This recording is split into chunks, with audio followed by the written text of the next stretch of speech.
Okay, I'm with Adina Marabi today, partnerships team lead for Okendo, and several of our clients use Okendo. Many of them zero-party data for Shopify brands. It's a marketing tool. You're going to tell us about a new feature that people might be interested in for surveys today, right?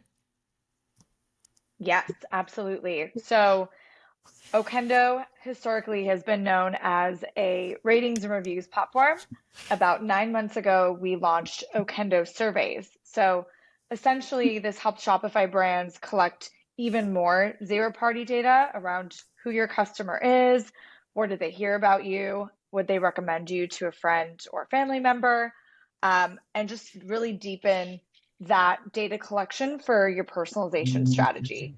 So with Okendo surveys, you can run post-purchase channel attribution surveys. You can run just more customer feedback. So understanding, who is your customer? What do they look like? What are their preferences?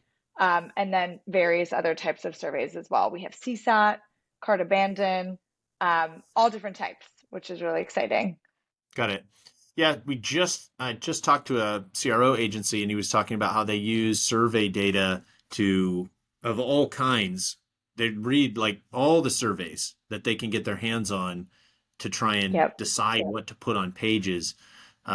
We've talked to there's survey companies that, but not, I don't know how many are really offering survey all the different options for surveys. Some seems to specialize in like post purchase, and that's their thing. Right. But you're saying you have everything, right?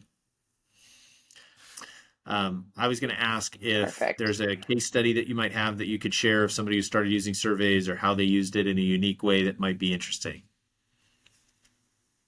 Yeah.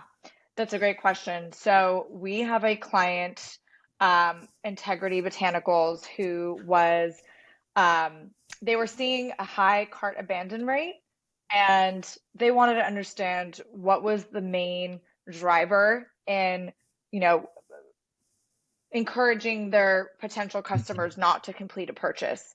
So Mm. they started running a cart abandon survey, sent it over email to, all those people that were not completing their purchase. And what they found was that their customers wanted to see more payment options. They wanted more flexibility in those payment terms than they were given on the checkout page. So something like a buy now pay later solution really, really helped them. At the end of the day, they installed one of those and they saw their conversion rates going up on their carts. So it's Got not it. always about the quantity of responses you're getting, but it's also the quality. It's like having a conversation with someone like, "Hey, why didn't you buy this product from me?" and them telling you directly. So it really does help give you that sort of, personalization, like you said. Yeah, that's a good story. It reminds me, we were both at DTCX, and it reminds me of Hush Blankets Yep. well, I guess there wasn't like a pre-purchase. Theirs was more like a pre-development discussion, and they used it to figure out why people would buy their mattresses. And sexual performance was I was like, wow, there's no way you could get that information That unless was you're funny.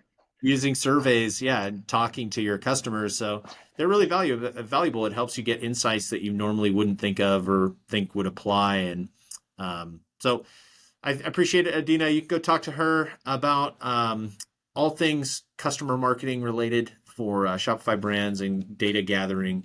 She's the partnerships team lead. I'll link her out. And is there anything else you want to say? No, that's it. Thank you so much for All right. having me. And, I really appreciate your time. You got it. Talk soon.